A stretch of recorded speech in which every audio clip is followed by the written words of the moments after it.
T20 world cup 2026 కోసం భారత జట్టును బీసీసీఐ అధికారికంగా ప్రకటించింది.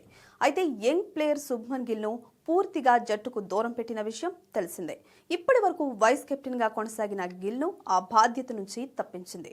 గిల్ ఇటీవలి ఫామ్ పై సెలెక్టర్లు అసంతృప్తిగా ఉన్నారు అనే విషయం ఈ నిర్ణయంతో స్పష్టమైంది. అయితే ఇదే కాకుండా గిల్ను దూరం పెట్టడానికి అసలు కారణం మరొకటి ఉందట. టీ20 ప్రపంచ కప్ మ్యాచ్లు జరిగే వేదికలు కూడా గిల్ను దూరం పెట్టడంలో కీలక పాత్ర పోషించాయని తెలుస్తోంది. టీ20 వరల్డ్ కప్ 2026 కోసం సిద్ధం చేస్తున్న పిచ్ల స్వభావం ఈ నిర్ణయంలో పాత్ర పోషించినట్లు సమాచారం. భారత్ ప్రతి మ్యాచ్ ను వేర్వేరు వేదికలపై ఆడుతుంది కాబట్టి టోర్నమెంట్ సాగే కొద్దీ పిచ్లు నెమ్మదిగా మారుతాయని అంచనాలున్నాయి. అంటే మ్యాచ్ ఫలితాన్ని నిర్ణయించడంలో పవర్ ప్లేలో పరుగులు రాబట్టడం చాలా కీలకం. ఇక గిల్ ఫామ్ పై అనుమానాలు వ్యక్తమవుతూ ఉండడం, ఇటీవల అతడు విఫలమవుతూ ఉండడంతో గిల్ స్థానంపై నీలి నీడలు కమ్ముకున్నాయి. దీంతో సెలెక్టర్లు గిల్ కంటే ఓపెనింగ్ స్థానంలో శాంసన్, అభిషేక్, ఇషాన్ కిషన్ల అగ్రెసివ్ ఆటపై ఎక్కువ నమ్మకం ఉంచినట్లు తెలుస్తోంది.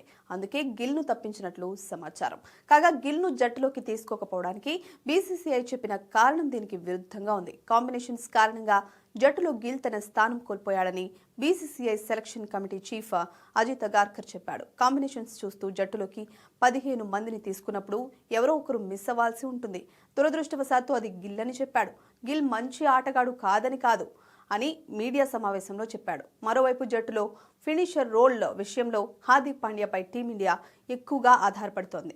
దీంతో రింకు సింగ్ ను తిరిగి జట్టులోకి తీసుకోవడం ముఖ్యమని సెలెక్టర్లు భావించారు. హార్దిక్ పై భారాన్ని తగ్గించడంలో రింకు సహాయపడతాడని సెలెక్టర్లు ఆశిస్తున్నారు.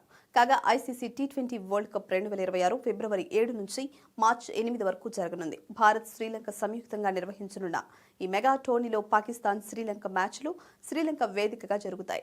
మిగతా మ్యాచ్లన్నీ భారత్లోనే ఉంటాయి. ఫిబ్రవరి 15న శ్రీలంకలో Bharat Pak high tension match ఉంది. ఈ టీ20 వరల్డ్ కప్ కు భారత్లోని అహ్మదాబాద్, ఢిల్లీ, కోల్కతా, చెన్నై, ముంబై స్టేడియాలు ఆతిథ్యమిస్తున్నాయి. ఇక శ్రీలంకలోని 3 వేదికల్లో మ్యాచ్లు నిర్వహించనున్నారు.